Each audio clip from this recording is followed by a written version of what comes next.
In fitness, we often talk a lot about the X's and O's, the nuts and bolts, acute versus chronic adaptations. We talk about stroke volume, Krebs cycle, electron transport system, origin insertion, the greatest hits of science related to working with clients and physiology. And honestly, most clients don't care about that stuff. Every once in a blue moon, someone does, but the majority of it is really not a thing. I've been training almost 24 years now, and maybe one or two clients in that entire time wanted to deeply know about what was happening inside their body with stroke volume, cardiac output, blood volume, origin insertion, and so on and so forth. It's literally almost irrelevant when it comes to the conversation with clients. It is certainly relevant to learn it, to have baseline information, but I just think it's given way too much of a portion of the education. That's a whole other thing. But what should be given a tremendous amount of space during your sessions is the entertainment value. So I'm going to say this, and I think it's really important for my fellow fitness and wellness professionals. You can learn everything you need to learn. And I've learned it myself. I know all about the Krebs cycle. I could tell you about creatine phosphate. I could tell you about pathologies. I could trace the blood through the entire heart. All that stuff. Honestly, if you're great at that and your sessions have no entertainment value, it's almost useless, all that other stuff. Let me tell you, if you are boring, if the clients find your sessions to be boring, you will not have a great career. You will not have a long-term career. Some people, you may have a few clients who are interested in that, but most people, when they train, they want it to be interesting. Think about yourself, right? Do you go to a movie to be bored or to be enthralled or to be excited, right? To have some action or to make you think and be like, wow, what's the twist of that, right? Do you go to a sporting event to be bored, for it to be disinteresting? So you can sit there and go, wow, this is really boring. Not honestly why I totally get the NFL, which is my favorite sport, NFL football. They get the whole entertainment value aspect of things. Play the best teams against each other, give you more of it, try to make some creative things to make it interesting, fun, exciting, but safe. Isn't that your training session? Fun, exciting, informative, safe? I would argue that the entertainment value of a session is one of the top three things that keeps clients coming back and makes them excited about coming to the session to overcome the sludge, which I talked about in my previous episode. You have to be somewhat entertaining. Now, let me stop here and say this does not mean that you be fake. Okay. Not everyone has the same level of entertainment value, but you definitely can't be fake. I can't stand fakeness. In fact, I had a trainer colleague, I won't say what it is, tell me it's just a performance, right? It's not real. That's bullshit. Every one of my sessions is real, completely me. My clients get me. And I'm genuinely interested in my clients and I'm genuinely entertaining during it. But I'm also very different with each client depending on how they present themselves. I have clients who love to tell jokes or could be a little more like super outgoing, and or I have clients who are a little less outgoing but funny, some more reserved but love to talk about Netflix shows, some want to talk about pop culture, whatever it is, I'm interested in it. But on your side, as the trainer, fitness professional, whatever, you have to be entertaining on some level. Whatever that means for you, take that for what it is.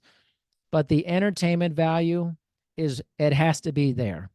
That was one of my favorite things about my training staff in Las Vegas at Club Bridges, where I was the GM for a long time, is we had great entertainment value.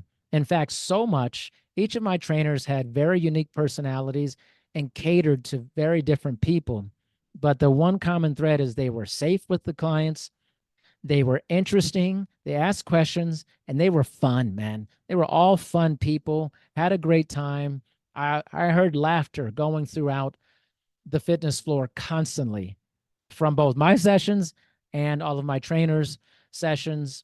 Always a fun place. One of the greatest 5 year runs any team has ever had. Book it. In terms of that version, I was there 10 years and you have some turnover here and there and stuff, but we had a 5 year stretch where it was just like, it was Comedy Central out there, man. But I was hired a lot of really interesting people. And entertainment doesn't mean you have to be funny. It means you just have to be interesting, whatever that means for you. Our tennis director that we had at the club that I hired, one of my best friends, Big J, his gab game is unbelievable. You got to have the gab game, man. His entertainment value as a tennis director and tennis pro, incredibly high, like one percentile.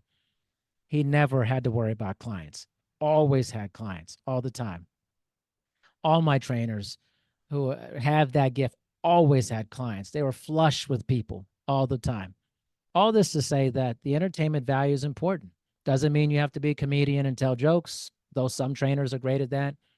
Doesn't mean you just have to have this like bursting personality, but there has to be some interest, something interesting about you. You have to, and also you have to be interested in your clients. You have to be curious. Part of the entertainment value is curiosity. You have to want to be curious about what your clients are into. My clients are into literally all types of stuff. Some of it I have a huge amount of interest in. Some of it I have a lower amount of interest in, but I'm interested in them and how that interests them. Showing that interest in them creates entertainment value. So ask yourself, if you're listening to this, or you're a trainer, fitness professional, health coach, life coach, I don't care, whatever type of coach you are you interesting? It's a big thing. If you show up to the session and you are excited about it, you're fun, you laugh, you ask questions, you don't take it too seriously all the time, I would argue it's one of the things that is one of the greatest glues to long-term training success. For all my students out there and people getting into the personal training business, fitness business, hell, any business that you're dealing with people, ask yourself, don't you want to be around people who make you feel exciting or who are interesting, who bring great energy to what they do? I'll stand on this. I have a ton of education. It literally means nothing if I'm boring in my session. I've seen trainers who had a tremendous amount of education, but just weren't interesting. Entertainment value is low.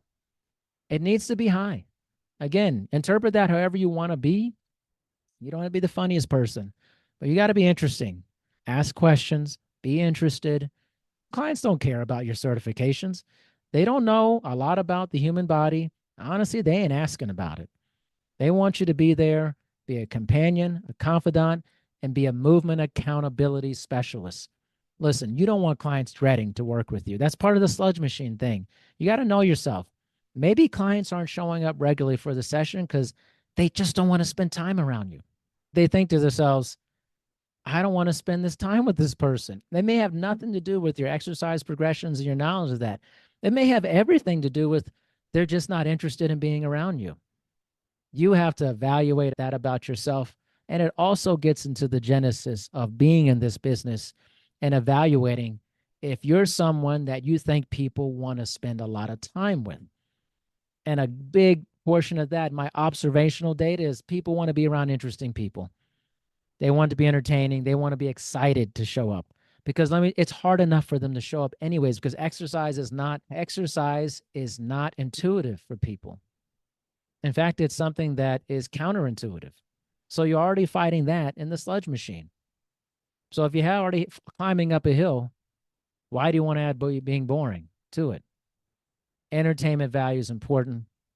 Part of entertainment value is confidence in the face of making mistakes, too. Sometimes I love football, and I think about this. Quarterbacks who never try to fit things in a window, who are trying not to make mistakes, they're boring. And they're also not great quarterbacks. Sometimes you got to take risks, throw over the middle, intermediate passes, throw a guy open, right? Football terminology, if you're into that. Same thing with training. Sometimes you got to take some risk, put yourself out on the ledge a bit, ask some interesting questions, be entertaining. You got to make people feel like they want to show up regularly. And a big part of that is you. Thanks for your time, everyone. This is The Far Side of Fitness with Dr. Darian Parker. See you next time.